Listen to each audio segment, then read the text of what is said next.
Hi, I'm Daz at Greenwood, and we're going to continue now with our series of hands-on guides for using the Lake Merritt custom evals platform for AI applications or for straight models.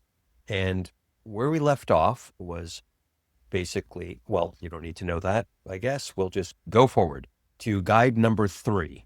This is your first eval pack. Congratulations.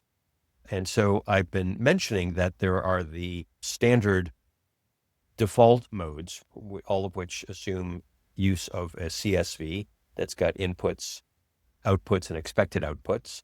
That's configured manually here on the screen. And we've got the mode A and the mode B when we want to generate some data. But now up here at the top, you'll see there's a whole different fork in the road we can follow, which is the eval pack.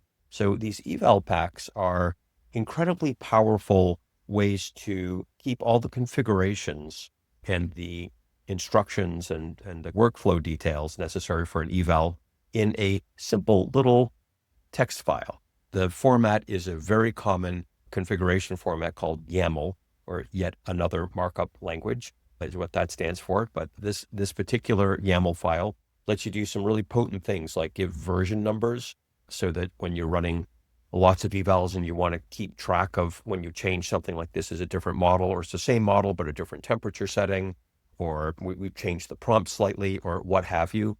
Very easy to version these things. It's easy to share them. It's really great. And if you are doing consulting or something like that, such as I am, or if you're in a company for that matter, and you've got confidentiality needs, or you're doing something that's very sensitive, private, you can just put all of that in the eval pack and you can still use the open source code. So it's just a very simple way to separate those concerns and have real control and ownership over your config files that may have some proprietary information or something like that. Okay, so let's go ahead and see how these work. This is a really simple example of an eval pack. So we start by making a file similar to the other guides. We'll open a text editor and we will name the file in the right place. Nope.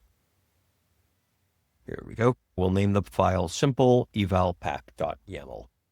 Now let's put some configuration information into this file. As you can see, this is going to be expecting CSV, and it's using LLM as a judge. We're going to be using OpenAI model. We've got a threshold for what it will mean to pass this evaluation, and we've got some instructions that will be passed along to the model. Okay, so let's see how this works. So to run the eval pack, we'll go to select the eval pack option as I just foreshadowed.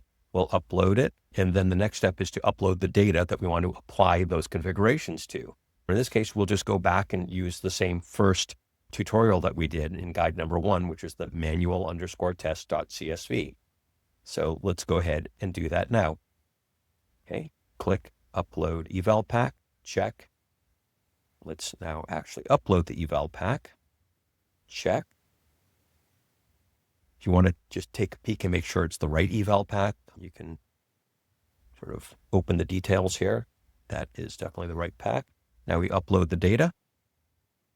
So manual test. And then we run it.